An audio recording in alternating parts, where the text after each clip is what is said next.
Good morning. আর সকালে রান্নাবান্না শুরু করে দিয়েছি। এখানে তৈরি হচ্ছে আলু পোস্ত, এটা প্রায় হওয়ার দিকে হয়ে এসছে। এখানে ভাত বসিয়েছি। আর এই হয়েছে বিট গাজর বড়ি পটল, এগুলো সব যা যা ছিল একটা সবজি। এখানে চাল কুমড়ো ঘন্ট করব, কাঁকরোল ভাজা করব, আর এটা আমড়ার চাটনি করব। আজকে অ্যাকচুয়ালি ডিম মাছ কিছুই এবেলা করব না, মোটামুটি নিরামিষই হচ্ছে। তো এই চলছে, এবার আস্তে আস্তে সবগুলো কমপ্লিট করি। তো রান্না কমপ্লিট, গরম ভাত। আর প্রেশার কুকারে মানে ঝরঝরা ভাত কিন্তু করা যায়, যেটা হাঁড়িতে যেভাবে করি সেভাবে করেই,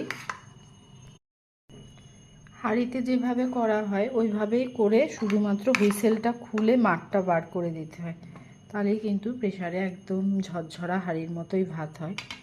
তো আমি করি অনেক সময় এটা। কুমড়োটা কম ছিল, এই কারণে ভাজা করলাম। এইটুকু চাল কুমড়ো ঘন্ট আর করিনি। কালো জিরে কাঁচা লঙ্কা দিয়ে ভাজা, একটু নুন মিষ্টি হলুদ, এই আমড়ার চাটনি, কাঁকরোল ভাজা, আর এখানে আছে ওই সবজিটা, আর রয়েছে আলু পোস্ত। আজকে পুরোটাই নিরামিষ হয়ে গেল, মাছ ডিম কিছুই হয়নি। নে।